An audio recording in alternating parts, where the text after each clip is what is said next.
Hello everyone, this is DJ Cool Kelly D. This is Kelly D. I want to let y'all know that I've been going through some spiritual awakenings lately. More for the first, I want to give all honor, power, prestige to Almighty God above, Jehovah Jireh, Jehovah Nissi, Jehovah God, Jah, the Creator, as well as Son Jesus Christ, and every man and woman of God, all the prophets and herbalists and men of Rastafari movement. I just give honor to all of them. So, especially that God is a Godhead, Jah, Jehovah. And also, for me, it's been a purification process of purifying my body of all the poisons of Babylon, which is like eating meats, except for fish. But primarily vegetables and fruits and kosher things, not eating things with milk and dairy products and breads and sweets and sugars and except for honey, and eating natural things. Living off the land, respecting nature, respecting all of God's creatures. Everything from the bird to the snake to the ant to the every animal has a purpose in this world and or intelligent. I'm sort of like Dr. Doolittle always have been, when I can speak and get along with any animal, wild or domesticated, which is me, they're sentient beings. Even a chicken. I've had chickens before, chicken farm, and chickens can be trained. They're intelligent. They have feelings. Animals have feelings. And a lot, or not just dependency, but emotional attachment, feelings, the heart. And the heart is what matters most. We are sitting here, and I have been impaired most of my life by living in the technological wonders and insanity of Babylon, as well as, all the inventions and the marvels and things. And some things we actually, could use, but all of it seemed to end up being for bad, just like the internet. It's used for government purposes and educational purposes. And got out of hand. It's bad for pornography and all the degraded, lustful things of this earth. It's not a script. It's not spiritual. It's not real. If it's not spiritual to me, it's not real. Even the use of ganja with the Rastafaris, the Rastas, or is a spiritual thing. The Native American Indians with their peyote, cactus, and fruit, and every in the Aztecs and Mayans with the marijuana. I mean, it's just so much you can just. The Asians with the opium poppy, plant. It's for spiritual reasons, not to get high and to indulge. And me, I have a lot of sacrifices still to make. And I take my Zionist, my Rastafari move very seriously. I love the music. I love the culture. I love the way of natural living with mystic nature, one with nature and the universe and the cosmos and God Himself, Almighty God, Jah.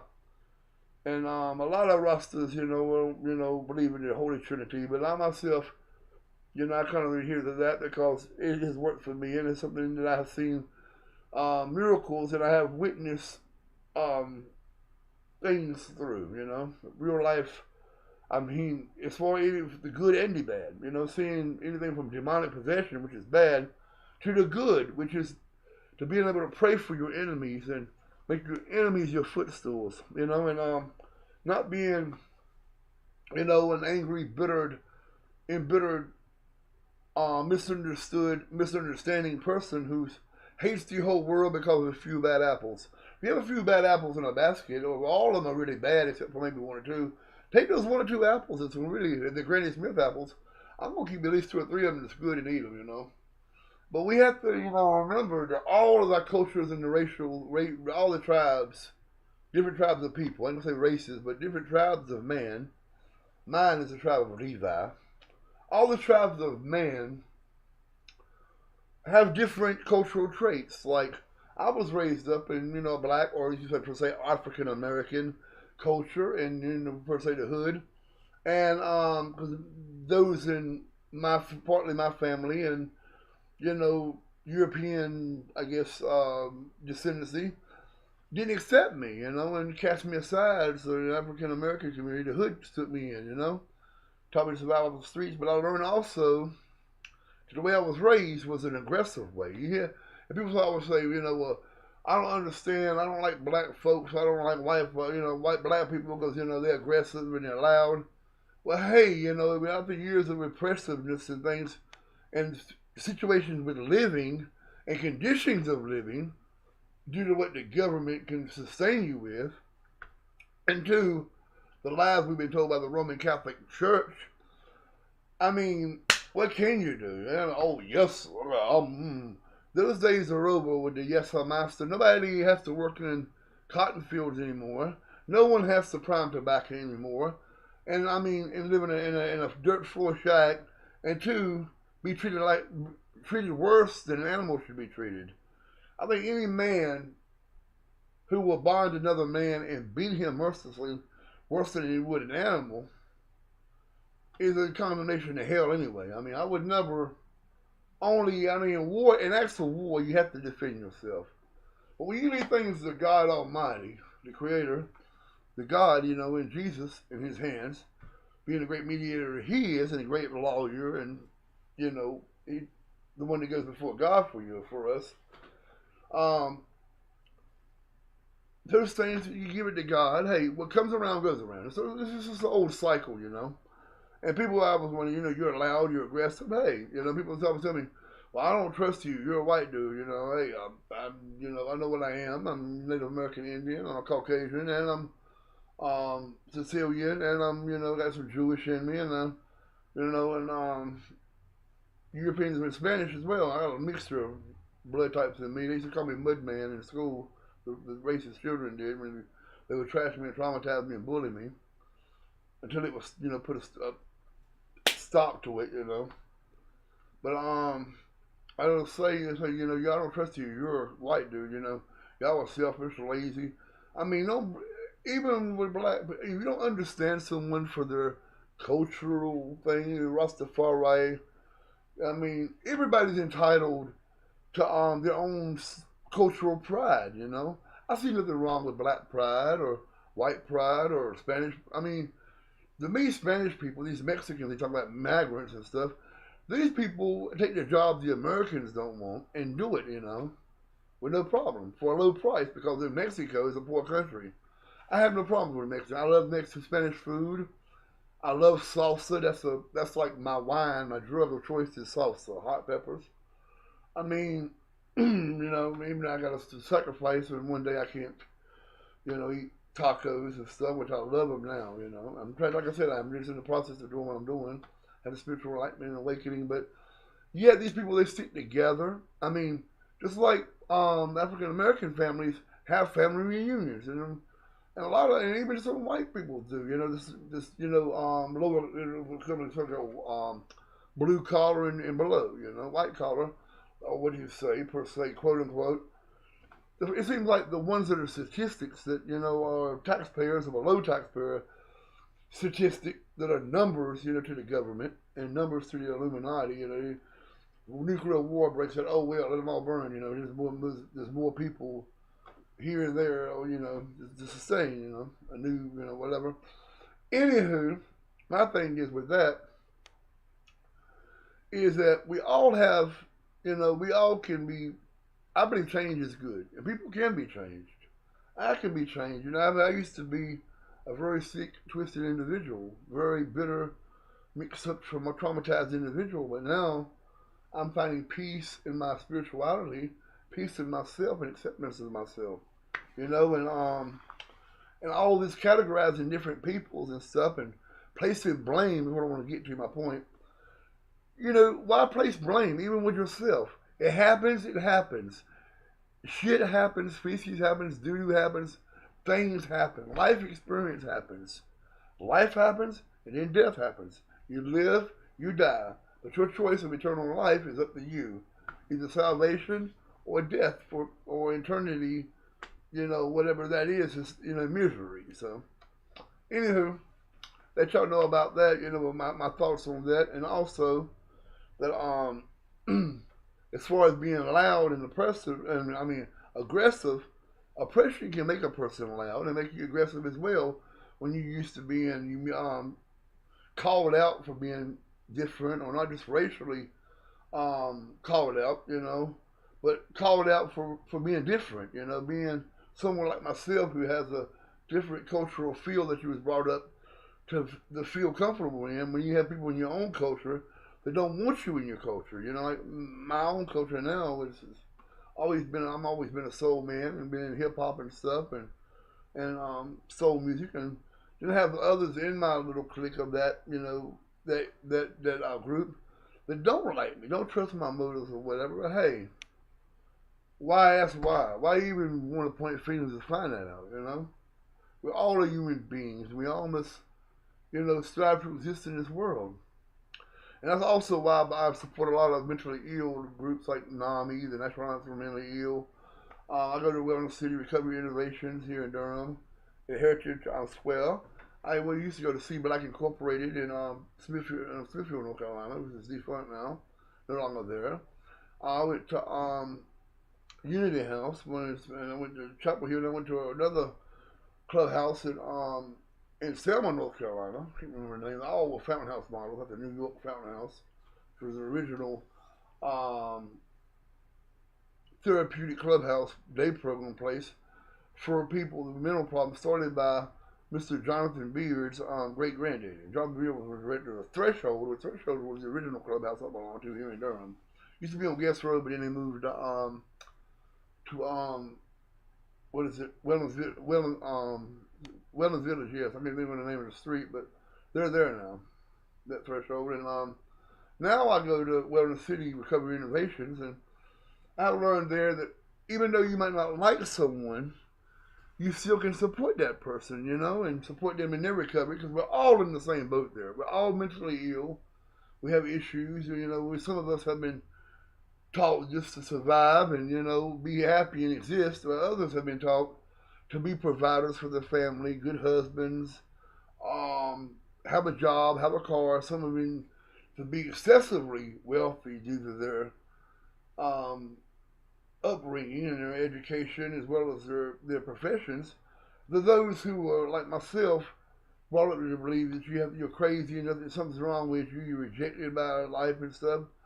But yet you find out later in life at 47 years old, hey, I'm not crazy. You're just misunderstood. I never, you know, had anyone to really, really, really love me unconditionally and let me know that, you know.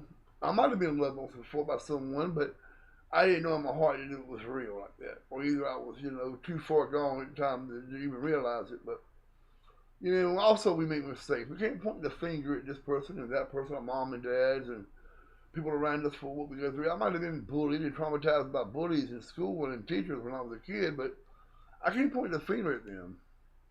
There actually is no finger pointing at all. Blame is just what it is. Yeah, I mean, it's not even, it should be spoken of. What should be spoken is, it happened. Deal with it, you know? So instead of blaming, oh, this person's a bully, or this person here should have stopped it and seen it coming, just deal with it for the present moment, you know, and have it, put a stop to it. It's Barney Fife would say on Andy Griffith show, nip it in the bud, nip it in the bud, so nip it in the bud, you know. Hey, it's taking another season for that rose, that flower to grow, you know, or bloom or whatever, germinate, the seed to germinate. But anywho, y'all, I'm just, you know, I'm relaxing now, enjoying life. I've learned that I'm a clutterer, I'm a hoarder, so I got all this stuff I've been hoarding.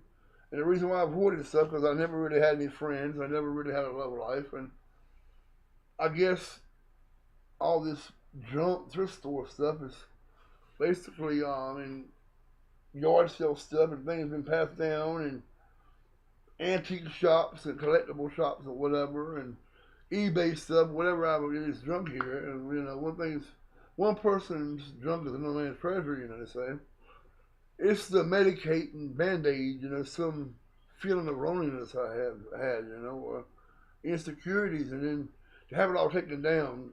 Yesterday was the first time I had an anxiety attack, a nervous spell, you know, in 30 years, and it really got to me. I mean, it bothered me at first, but then I realized this is all in my head, and it ain't even really, it's happened 3 or 4 occasions a day, because Monday's coming up soon to move that, you know, getting rid of this clutter, but thank God my therapist, Stephen from B&D, as well as, you know, grief counseling, and 2 female friends, I think my aide's gonna be here too.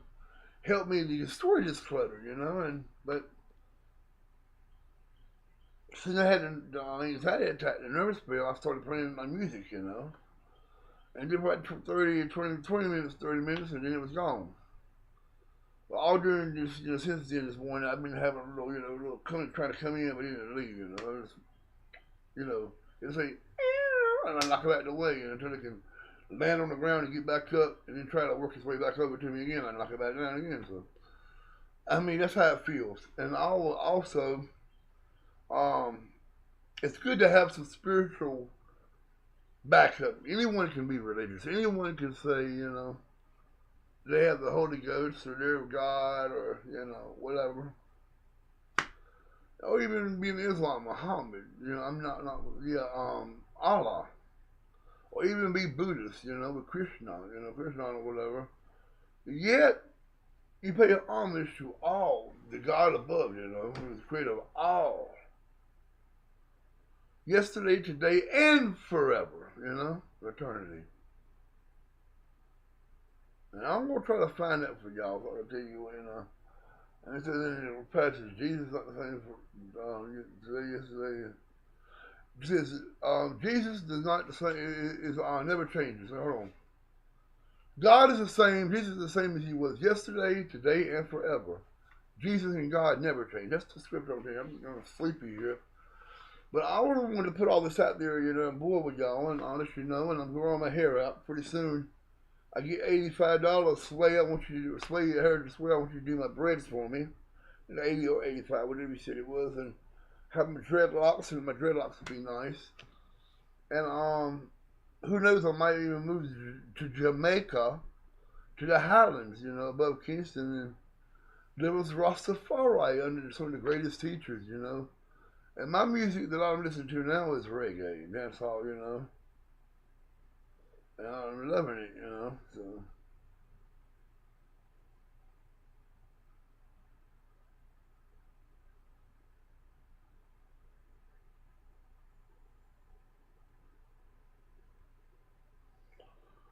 So, I want to say to you all, have a wonderful day, a wonderful night. Let myself getting sleepy here. And remember to love each other. Be open-minded, be understanding. And don't hate a person because of their differences. Acknowledge and understand everyone is different. It's all about compromise. And compromise is a good thing. You just say, I want my rebel flag, or I want my Black Lives Matter symbol, or Black Panther flag. Hey, this is a petty. I mean, it's all about compromise. Even if you don't believe in, what you think is racial purity, which is not, mixing everybody. I think it's got some kind of mixture in them. But if you don't believe in everyone getting along as equals and stuff, then you got problems.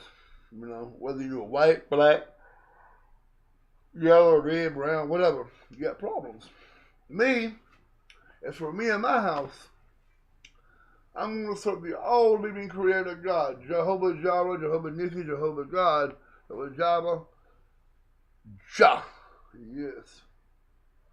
And I'm going to, might soon, this ball from above what I'm seeing my camera here, my face, and have a light bulb, it's a thought there. I'm seeing a vision right now. I'm looking at this vision. Anyway, I'll get back to that again. But always remember, y'all, to have an open mind, be understanding, and don't try to hurt what you don't understand or what you can't, understand what's going on. Don't do that. So I love you all. God bless you. Godspeed. I am DJ Cool Kelly D, and I'm gonna sit here. I'm gonna listen to some old Tommy McCook and the Supersonics. Dracula. Yes. Bless you. Love you, ladies.